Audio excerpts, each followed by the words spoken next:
Hi guys, እንዴት ናችሁ? ዛሬ ደግሞ ቃል በገባሁት መሰረት ለአይን ለጠቆረ አይንና እንዲሁም ለሚያብጥ አይን ቤት ውስጥ የሚሰራ ክሬም ይዤላችሁ መጥቻለሁኝ።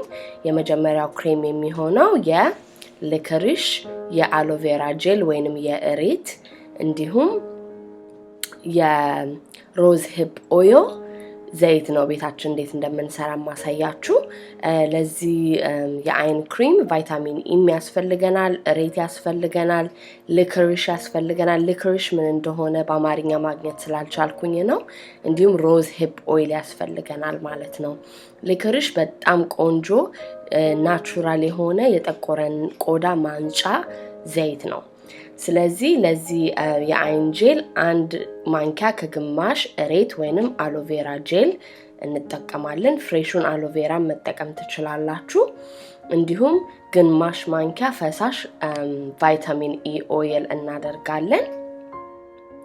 ከዛ በመቀጠል 10 ጠብታ የሊከሪሽ ኮንሰንትሬቱን ወይንም የሊከሪሽ ጠብታውን እናደርጋለን።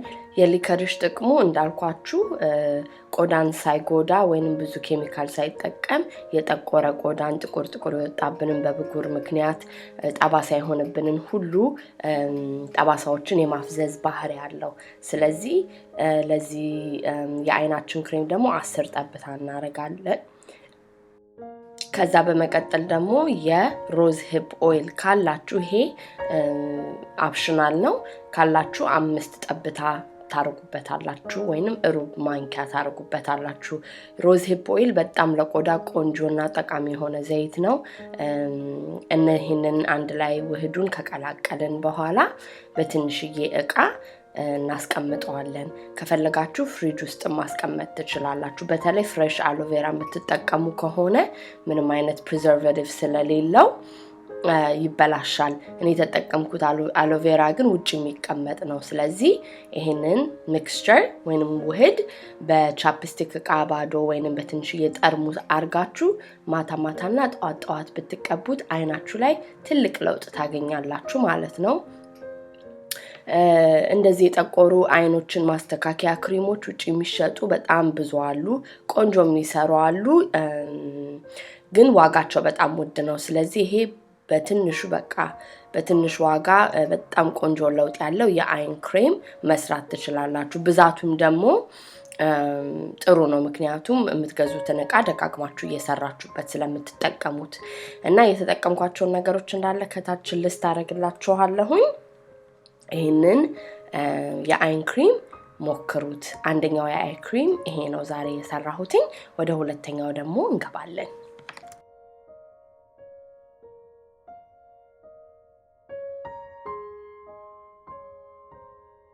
ይሄ ደግሞ የማሳያችሁ ሁለተኛው ዘይት አይናችን ጧጧት ስንነሳ በጣም ለሚያብጥብን ሰዎች ነው። ይሄ የቡናና የግሪን ቲ የአይን ዘይት ነው።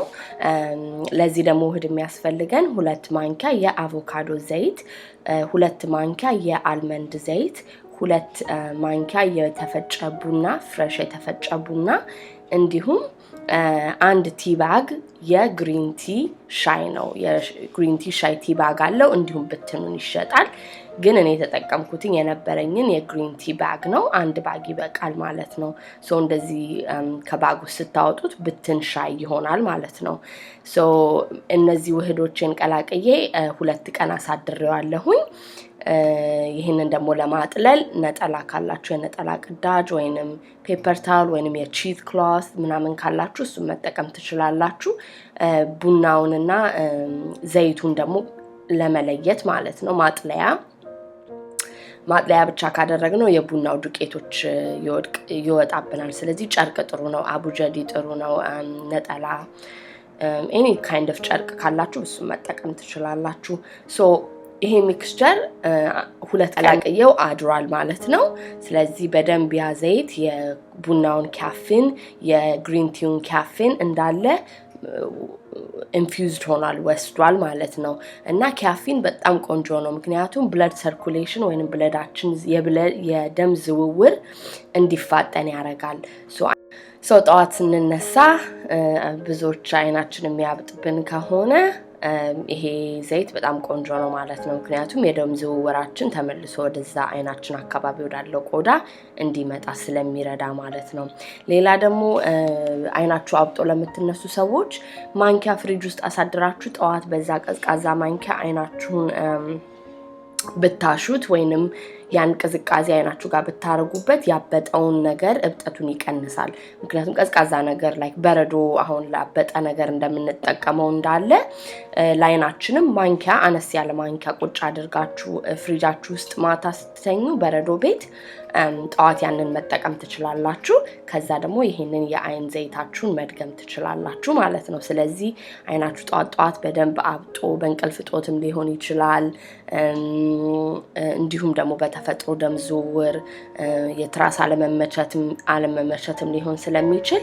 ይሄንን ተጠቀሙ የአይን ክሬም በማንኛውም ጊዜ ስትጠቀሙ በጣም ወደ ታች አካባቢ ነው አይናችሁ ስር አይደለም ከአይናችሁ ወደ 1 ኢንች ወደ ታች ዝቅ ብላችሁ ነው የምትቀቡት ምክንያቱም አይናችሁ ውስጥ ያቅባት ከገባ ራሱ ድጋሚ ሌላ ኢሪቴሽን ነው የሚፈጥረው ስለዚህ ያንን ነገር ከአይናችሁ ራቅ አድርጋችሁ መጠቀም አለባችሁ ማለት ነው 1 ኢንች ከአይናችሁ ግን ራሱ በአንድ ሰዓት ውስጥ ወደ 1 ኢንች ትራቭል ስለሚያደርግ ወይንም ወደ 1 ኢንች ስለሚዘዋወር መቸገር የለባችሁም አይደርስም ብላችሁ አታስቡ አይናችሁ ጫፍ ስር ከአይናችሁ ቅድ ትንሽ ራቅ ብላችሁ ይሄንን ጀል ወይንም ዘይት መጠቀም ትችላላችሁ ሁሉ ጊዜ ምንም አይነት ነገር ከመሞከራችሁ በተለይ ፊታችሁ ላይ እጃችሁ ላይ ሞክሩ ወደ ጉንጫችሁ አካባቢ ሞክሩት መጀመሪያ አገጫችሁ ጋራ አለርጂክ እንዳይኖርባችሁ ከዛ በመቀጠል ደግሞ ሰንስክሪን ማድረግ እንዳትረሱ ምክንያቱም ዘይቶች ስላላቸው